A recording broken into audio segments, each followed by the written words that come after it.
Nisa tqal mill-Filippini qed jivvjaġġaw barra minn dan il-pajjiż b'mod legali biex eventwalment ibiegħu it-trabi tagħhom lil koppji li jkunu jridu jaddottaw.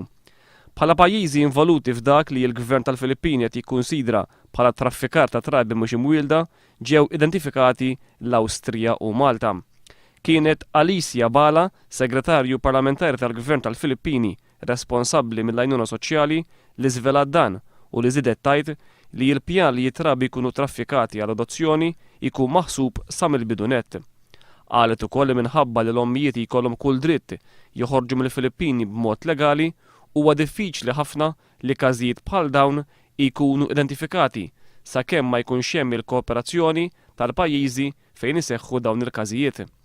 Dwar il-każ li brabta miegħu issemma pajjiżna, Alicia Bala qalet li kienu l-awtoritajiet Maltin li ġibdu l-attenzjoni tal-Gvern tal-Filippini.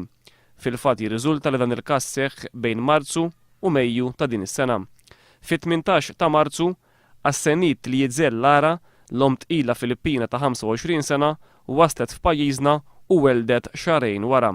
F'pajjiżna, it-tfajla kienet tgħix mal-qraba tal-koppja li kienet ser tadotta lit-tarbija. F'Ġunju li għadda l-Aġenzija Appoġġ ħadet fil-kustodja tagħha lil din it-tfajla għaliex qalet illi jekk ser tibqa' tgħix mal-familja illi kienet ser tadotta lit-tarbija kien se jkun ippreġudikat il-proċess kollu tal-adozzjoni. Il-każ kien anke spiċċa qudiem il-qorti. Jirriżulta li llum l-om naturali reġgħet lura fil-Filippini waqt li t-tarbija għadha Malta biex tkun adottata. L-awtoritajiet tal-Filippini qalu li dak ta' Malta huwa biss każ wieħed u mhux esklus illi bħalu jkun hemm każijiet oħra illi iżda ma jinġibux għall-attenzjoni tagħhom.